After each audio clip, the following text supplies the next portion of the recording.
episode 24 here, and guys, today we're going to be reading Esther 2 from the New International Version, also known as the NIV version.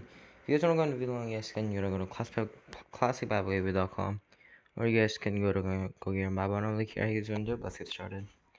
Esther 2, New International Version, NIV. Esther made queen. Later, when King Xerxes' fury had subsided, he remembered Vashti and what she had done and what he had decreed about her.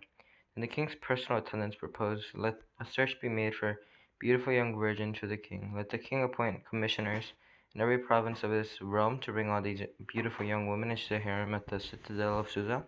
Let them be placed under the care of Hajj, the king's eunuch, who is in charge of the women, and let beauty treatments be given to them. Then let the young woman who pleases the king be queen instead of Vashti. His advice pleased to the king, and he followed it.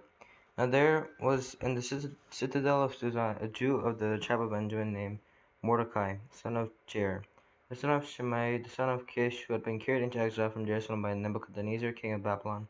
Among those taken captive with Jehoiachin, king of Judah, Mordecai had a cousin named Hadassah, whom he had brought up because she had neither father nor mother.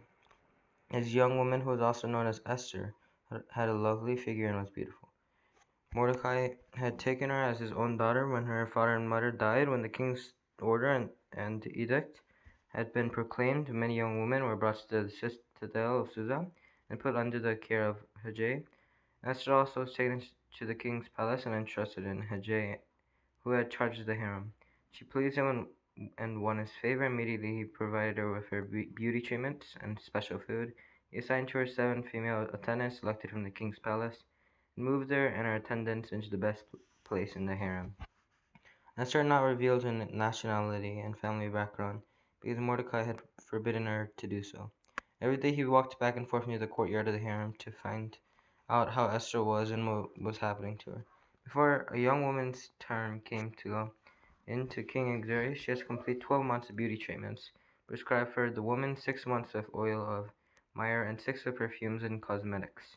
And this is how she would go to the king. Anything she wanted was given to her, given her to take with her from the harem to the king's palace.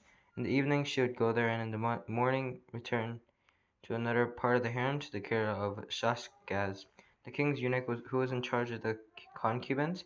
She would not return to the king unless he was pleased with her and summoned her by name. When the turn came to Esther, the young woman Mordecai had adopted, the daughter of his uncle Abihail, to go to the king, she asked for nothing other than what Hajj and king's eunuch, who was in charge of the harem, suggested, and Esther won the favor of everyone who saw her. She was taken up to King Xerxes in the royal residence in the 10th month, the month of Tebeth, in the 17th year of his reign. Now the king was attracted to Esther more than to any other woman, and she won his favor and approval more than any of the other virgins. So he set a royal crown on her head and made her queen instead of Vashti. And the king gave a great banquet. Esther's banquet for all his nobles and officials. He proclaimed the holiday throughout the provinces and distributed gifts of royal liberality. Mordecai uncovers the conspiracy. When the virgins were assembled a second time, Mordecai was sitting at the king's gate, but Esther had kept secret her family background and nationality, just as Mordecai had told her to do. For she continued to follow Mordecai's instruction that she had done when he was bringing her out. During the time Mordecai was sitting at the king's gate, Bigthana and Teresh, two of the king's officers, who guarded the doorway, became angry and conspired to assassinate King Xerxes. Mordecai found out about the plot and told Queen Esther, who in turn reported it to the king, giving credit to Mordecai. And when the report was investigated and found to be true, the 2 officials were impaled on poles. All this was recorded in the book of the annals in the presence of the king.